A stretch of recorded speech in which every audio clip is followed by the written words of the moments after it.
When I come back from a shoot, I have a lot of different variations of a particular scene, and I question which one should I, start to process. And I feel shy to get feedback for things like that sometimes. Like, do you ever get feedback? Hey, which one should I process? Uh, I have declared myself to be the most stupid person in my, in the close circle of friends that I have. And, being a certified stupid, now I have no shame. We were like, I ping them, what do you think?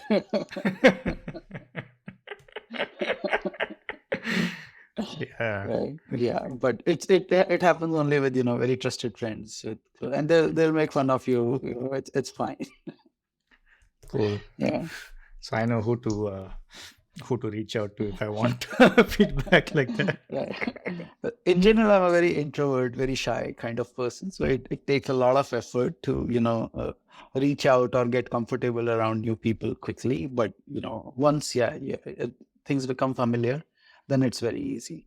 So Yeah. same with, like my friends. Now I'm so like familiar. I like shout at them or they shout at me. It works out. You kind of have to be a little bit vulnerable to make Yeah. progress in life, right? So true. Very true, You actually. know, Mhm. um, Shashank, you have this uncanny ability of seeing scenes within Mhm. scenes, and you're able to look at a scene and then come up with an amazing story for that scene, that most people might miss. These inner scenes. What is the strategy there? How do you see things that others might miss?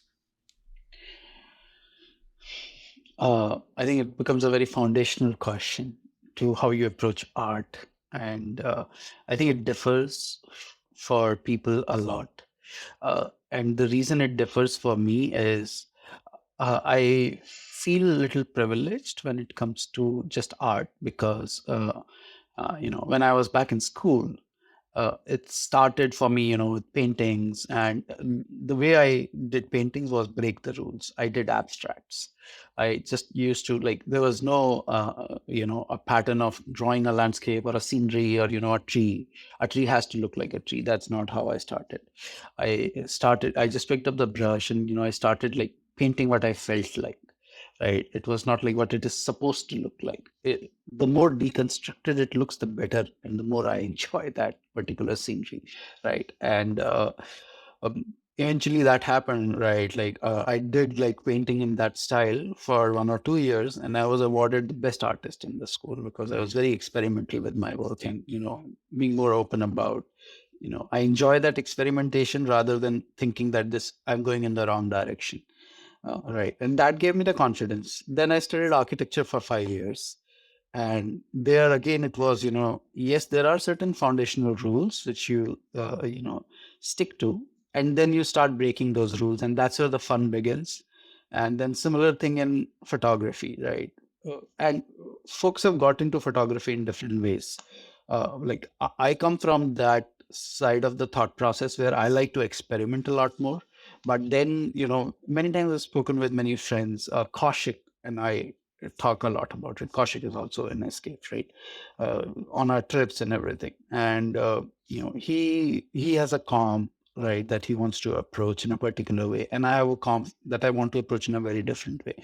And then just trying to understand why. Why are we approaching that in a different way, right? And then it also comes to this aspect of, the photographic priming you have in your mind. And there's nothing wrong in any way. It's just your personal way of connecting to a scene, right? That say you are in a particular place where you have amazing skies going on, 100 zeros, you have a nice river, you have mountains, right? And you have some fog in between. The obvious calling for that scene is you want to go with a wide angle, you want to, do the whole landscape, right? Uh, and as photographers, you don't want to leave those conditions, right? Or if a good sunrise and sunset is happening, you don't want to leave those conditions because as a photographer, you consider them to be the prime conditions, right? That you've come to shoot for. And for me, it's very different. Even if it's a burning sky, I'm probably looking in the opposite direction, right? It's just because I made myself comfortable in breaking away that part, that I don't feel anxious anymore if I miss the sunrise or sunset. Early in photography I used to, but that feeling is completely gone. Right. And I'm just, like, this aspect of, let's give it a try. It may work out, it may not work out. There are like thousands of shots that will not work out. Right. Like I went to Death Valley uh, actually 7 times this year since January. Right. But even in between, and many of those trips have just been dedicated to looking for small scenes and nothing else. Right. Even if like I have blowing wind going on sand dunes, right. I'm enjoying some other kind of scenery and landscapes. So and maybe experimentation, getting comfortable with, uh, you know, not following the prime conditions, right? Yeah. And also this aspect that I'm a very visual person. More than technical aspects of, photography or other things, I respond to the visual aspects of scenes Yeah. and photography. So that helps a lot. That's where I'm like, oh, something is possible. I'm liking, that part of the light, or even in wider landscapes, right? uh, an opportunity to go uh, in a different direction, that also works out. I remember this, I think 2017, or somewhere around that time, there was this nice winter storm going on in Yosemite, and uh, everyone, we are at tunnel view, but I'm facing opposite of tunnel view.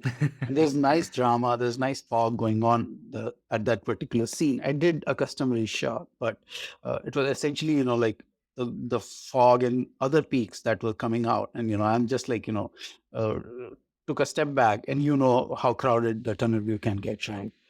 So people are actually looking for a spot in front of that, like the bricks. But I stepped back, I started facing in another direction, and everyone is looking, what is this guy doing? Right? This is the shot. What is he looking at behind?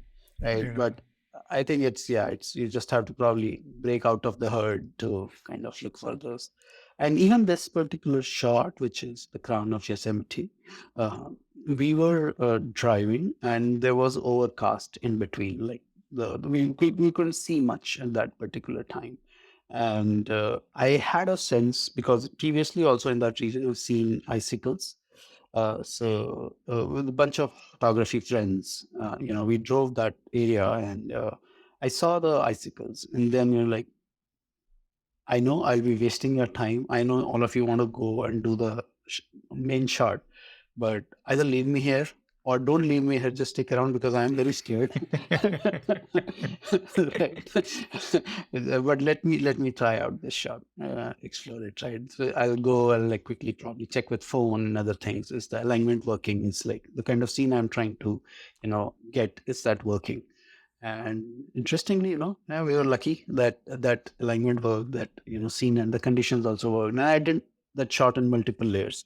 I did like one combined shot, which looked very noisy just in terms like the many elements going on. And then I did clean shots of each element, just so that now I know what the scene will look like. So let me get very cleaner parts of each of the elements that I can use in post. I read a funny quote recently. Mhm. It was, when you follow the masses, just Mhm. remember sometimes the M is missing. Oh man. So I guess like the secret to your um, the ability that you have to come up with interesting compositions and scenes is basically get out of FOMO stage, right? Right, right. Yeah. And also like just become more comfortable around different kind of photographic conditions. Right. Us An obvious landscape scene can be very obvious, but another example I talk about is a recent photograph I shared again of Yosemite, which looks like a painting. Right, it's a reflection in water. Now that area is very popular, right? You have the waterfall reflecting into the Merced River, and most of the folks either go for like close-ups of waterfalls there, or the waterfall with reflection in the water. That's the primary shot, right? But you know, when I was looking at the scene, just that what shall I say, the ripples, and then playing with different shutter speed on the ripples, it was such a soothing and such a calming, abstract. Uh, I'll not even say shapes. I'll just say like set of colors working with each other. That it provoked me. Like, yeah, that's the shot that I'm more excited about than the longer shot with, or a classic landscape shot with the waterfall above and then the reflection of waterfall, underneath. Mm. That was a fantastic shot, by the way. Thank you, thank you. Um, so, I mean, if just to unpack all of Hmm. this, Hmm. um, part of it is just letting yourself loose, Yeah. not getting swayed by what the masses are doing. Dealing with that FOMO aspect, because when there is a Hmm. 100-0, and when I mean what I mean by Hmm. 100-0 sky is like Yeah. this red burning sky. Correct. um, there's this temptation that you're going to miss out, and how when's this next guy going to come, Right. right? Right. But you have to kind of learn to uh, um, not be affected by that one aspect. uh, That's right. very true, right? You have to learn, right? I remember this used to actually be a problem. Sorry, I am deviating a little bit from your Sure, no problem. primary discussion, but it's becoming interesting. I was on a trip to Tahoe with family, and they had visited from India, and there was this 100-0 that is, like God predicted, and the family is taking some time finishing food and enjoying shakes and everything, and I am getting very desperate because I want to go and shoot that sunset, right? And that evening was a very bad evening where my mood was upset. Everyone in the group could sense that I am feeling very upset because I missed a sunset, right? And a similar kind of thing happened. We were at IKEA, like me and my wife Purvi, and uh, I saw the clouds are going to be burning, but I am missing a sunset. And then my whole mood was spoiled. Right. I think those couple of those instances were a strong wake up call for me that no, that's not how photography is supposed to go. I have to enjoy it. I don't have to, uh, uh, make myself feel bad. Right. Like there were situations when I knew that it's going to blow up or it's going to be really good conditions and I'm not able to shoot. So I'm not even looking at sky. I'm going like this. I'm like, Purvi, you drive. I'm not looking at the sky. Or let me be inside because if I go outside, I'll feel bad. Right. I think it happens with many of us, right, as photographers when we are missing conditions. But then, I think I think probably 2.5 years back, early enough, uh, I tried to do some experiment, which is, I'll just go and watch the sunrise or watch the sunset, but I'll not shoot. I'll not take my Mm. camera, but I'll just go and watch it. Right. And I did it multiple times. And now I've sort of made a rule like if I'm out with family, uh, I don't include photography. Right. It's actually you get to enjoy the sunrise or sunset, even if it's 100-0. Like you've seen like crazy blow ups happening where I'm enjoying that rather than,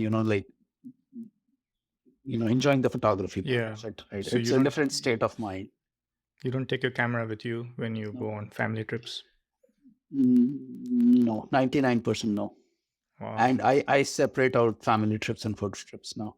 So my Mm. destinations are also kind of like repeated or they become more familiar because I've gone so many times. Then I'm just going for photography. Or if like say we're going to Portland or something, right? Then Yeah. I'll do a separate trip. And you're The, able to find yeah, time. You have to make time for those trips away from yeah, family, but then it that helps is you right. because Mm. you're not mixing the two. I absolutely agree. Where possible, right? There are times when we're going together, and my primary purpose is photography, and my wife is deciding to join, right? So there, like, okay, now I'm going for photography. You enjoy. But when you go to Yeah. like a beautiful Mhm. place, Mhm. maybe for the first time, Mhm. and maybe your wife hasn't seen that place, do you ever Mhm. feel, I don't know, bad that you are going to enjoy yourself? Your wife could have come with you and also seen the place. Do you ever feel that way? So actually, photography is a really good way to discover places. Right. There's so many places we have discovered. And now, I have like, okay, let's go here. Yeah. What we usually do is we carry like a small burner, and she likes to drink tea, Mm. chai, and I don't enjoy that. So we'll just, like we'll take that small camping stove and like we'll make chai there, and like just enjoy the scene. And India style, where you get a chai wala in any Yeah. place, and you can enjoy that small cutting. So just that style. We'll go to like the Altamont area in morning for just to view the sunrise. So Yeah. works out. Yeah. So you explore first on your own, figure out what places are nice, and then you take your wife there on a non-photography trip. Uh, Pretty much, yes. And the other thing has also started happening. So she likes to sometimes just drive, without looking at the map, or check out a new park or something, right? Hmm. And she has discovered so many scenes for me, and she's like, "You have to go and shoot that." I'm Wow. like, "Okay." I think my wife needs to spend some time with your wife. Absolutely. So, you went to Death Valley, you said 7 times this year. This year, yes. What's your exploration process? The first thing is getting familiar with the place. Many times I've felt, like I remember my first couple of times on dunes, and once, like many of us were there. Thurn was there, Jeff was there, right? It was 100-0 going on, but it was very difficult to shoot. It was, what am I doing? It's overwhelming, intimidating in many ways. Uh, Right. So I think it just takes a little bit more time. Uh, uh, and that's the reason of repeated visits, where it's this process of even improving the same shot you got. Right. Which is uh, more about the more familiar you get of the place, the less scared or less intimidated you are of the place, and the more experimentation you can do. Otherwise, like if you're just going for that short time, then you're trying to capture the iconic shots of that area, right? Yeah. You're visiting the spots per se, right? But if you have to, divert a little bit from the spots, that means that you've developed a relationship with that landscape. Hmm. And similar thing now, at least for me, with the Death Valley or landscape, is essentially practicing the slow photography style. It may not happen to every new place that we go. For example, if we're going to Arizona or Utah, I'm not very familiar with different parts of the area yet. But to these places, I have confidence that I can just go by myself. I can wander into areas that I have not, and spend a lot of time essentially. Like uh, this is not really Death Valley, but a similar example would be one of the local spots nearby. And I was shooting these oil reflections in a pond, Hmm. right? And that's one of the places that my wife discovered actually. She told me. uh, so I didn't realize that I'd spent almost 4.5 hours just standing in water and shooting reflections. People are passing by. There are joggers who like made at least 10 rounds, and it's a local park, right? Like photographers don't do this kind of thing there. I'm just like standing in that small puddle with my rubber boots, and you know pointed my camera down and making shots, right? So it's this familiarity that comes into the exploration that actually that help at least helps me a lot. Got it. So you go multiple times with no expectations of coming back with any particular picture. You're just going and forming a relationship with the place, um, trying to stay away from those iconic compositions so that you can discover, unique compositions. And then something might spark one day, and then you have a shot. Is that kind of your process? But actually, I think many times the trigger is some kind of atmospheric activity, right? Like there is a storm that is passing by, right? Or it's a clear night, right? So I have the stars that I want to shoot, right? So at least one of those motivation factors is there, which is more environmental. But then I go with more time at hand rather than just like there are no conditions, but I'm just going. I'm very lazy about that, probably. So there is some photographic motivation, most definitely, to plan these trips, and then I use a bit more time and go slow and just do more things. Like I recall a trip to Firefall. That is the busiest and a very focused way of going for a photography, right? But I I never posted that Firefall shot. It's probably reserved for my stories or my reels, whatever.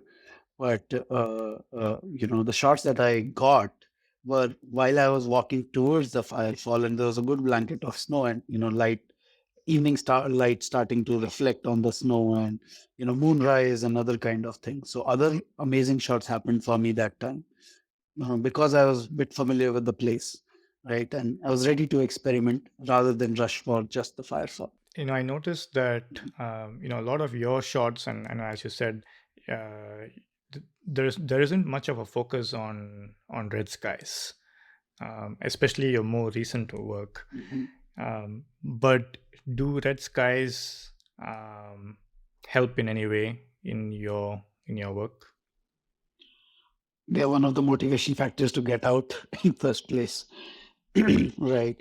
uh, but also, like, this aspect of sky, right? Uh, One thing that I realized is, when we are just focused on a very burning sky, then sky becomes the focus of your shot, not essentially the landscape, right? And I started believing more in a wholesome scene rather than one part in the scene, right? Like, I think that's the same thing that may apply, you know, now. Like, next time, say, if I want to enjoy the clouds, I'll probably shoot just above the horizon. And like in the landscape intimates, I'm shooting below the horizon, right? But like, I want skies to be one part of the shot. Similarly, I want my Milky Way to be one part of the landscape rather than the landscape. uh, right. So that's how it's changing. So uh, super red burning skies are always a bonus, but that's not my main shot. That's part of the shot. Similarly, I'm happy with a 30-0, like, or a 50-0, and in a generic understanding, a bit of cloud cover instead of complete cloud cover. So there's enough blue and there are some clouds lighting up, right? Because that is less intimidating in the shot. It is, it is giving its own texture and adding its own elements to the shot. Yeah. And similarly, like, the other thing that I enjoy, like, when it comes to clouds, is stormy clouds. uh, Even if they're not lighting up, even if it's dull grayscale, right, monotone, uh, but the texture, the drama, right, and Right. just the light and shadow play is very interesting, right? So yeah, like, all those things come together. When you're color grading, Mhm. how do you draw a line between what looks good and Mhm. natural and pleasing, and what might come across as a color cast? I don't care. Like, I don't care in this aspect that what it might come as or what someone else is perceiving, uh, a lot. Sometimes I will, just in terms of, is this better or not? And is this looking better to me or not? Because again, right, I'm not doing commercial photography, or I'm not a professional. So I have leverage or privilege to be more personal with my work. And it may look like crap to someone, which is absolutely okay, right? Because I'm not trying to do the right thing here. I am trying to, I'm trying to enjoy what I enjoy and create my art, my expression. So that's something, like that's where I'm at times comfortable with the cast. Sometimes at the end of the whole editing process, I'll put like a color layer on top of the whole image and add a cast to the whole section, right? Just because, like, I'm enjoying, what shall I say, a single tone or a monotone, harmonious, color palette. So many times it is intentional for me to keep a particular, color heavy scheme. You're probably often reducing the contrast and saturation sliders quite a Oh bit. yeah, a lot, Mhm. right? As I was telling you, right? Like this is a recent experimentation I started doing, which is, go with a black and white layer of the same shot. Pretty much like at the end of the shots, I club everything together into, a more destructive format, right, or a smart layer. And I'll turn it into black and white, and I'll also turn it more towards, the neutral, remove the color cast and everything. And then I include that, as in like, I add the black and white to my colored shot in moderation, and that is reducing the saturation overall. But it's trying to reduce at a level where it's not, removing the color or not adding too much color. And similarly, just the white neutral shots where I am like reducing, say, the cast, color cast, or I'm reducing parts of saturation, right? Not the whole thing.